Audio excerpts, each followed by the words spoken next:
ছানা, দুধ, সুজি ছাড়াও যে এত নরম তুলতুলে রসালো মিষ্টি বানানো যায়, যেটা আপনি না দেখলে বিশ্বাস করতে পারবেন না।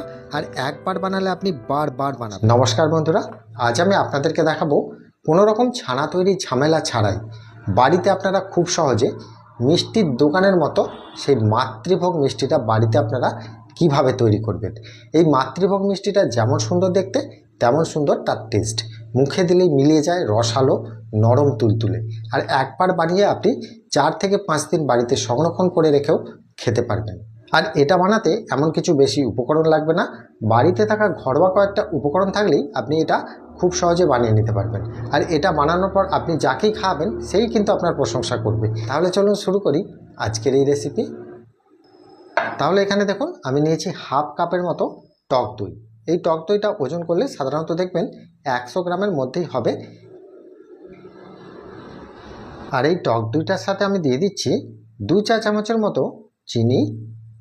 আপনারা চাইলে এখানে গুঁড়ো করা চিনিও দিতে পারেন। আর দিয়ে দিচ্ছি দেখুন অল্প করে একটু জায়ফলের গুঁড়ো, এটা সাধারণত ফ্লেভারের জন্য আমি দিচ্ছি।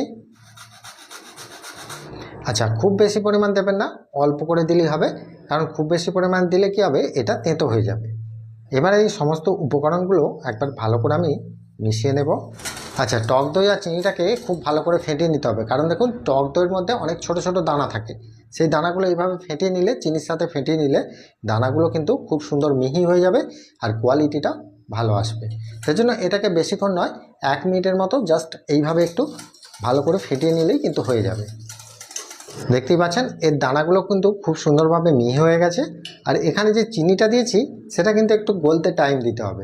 ঢাকা দিয়ে আমি 5 থেকে 7 মিনিটের মতো এটাকে একটু রেস্টে রেখে। এবারে দেখুন আমি এখানে চিনি দিয়ে দিচ্ছি। চিনিটা সাধারণত আমি এখানে 2 কাপ ব্যবহার করব। আর আপনাদের বাড়িতে যদি পুরনো কোনো রস থাকে সেটা দিয়েও কিন্তু আপনারা এই মিষ্টিটা বানাতে পারবেন। 2 কাপ চিনি মানে এখানে সাধারণত 500 গ্রামের মধ্যেই হবে। জলও কিন্তু আমি 2 কাপ দিয়ে দেবো, মানে যতটা চিনি ততটা পরিমাণেই জলটা দিতে হবে।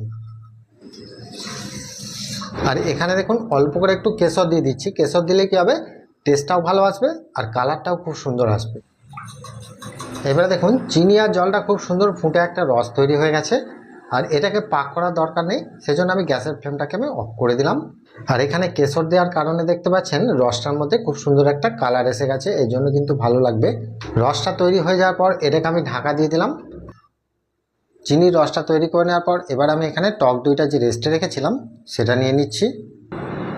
এবার এখানে দেখুন টক দইয়ের সাথে চিনিটাও কিন্তু খুব সুন্দরভাবে গলে গেছে রেস্টে রাখার পর, দেখতেই পাচ্ছেন। এবার এখানে আমি দিয়ে দিচ্ছি দেখুন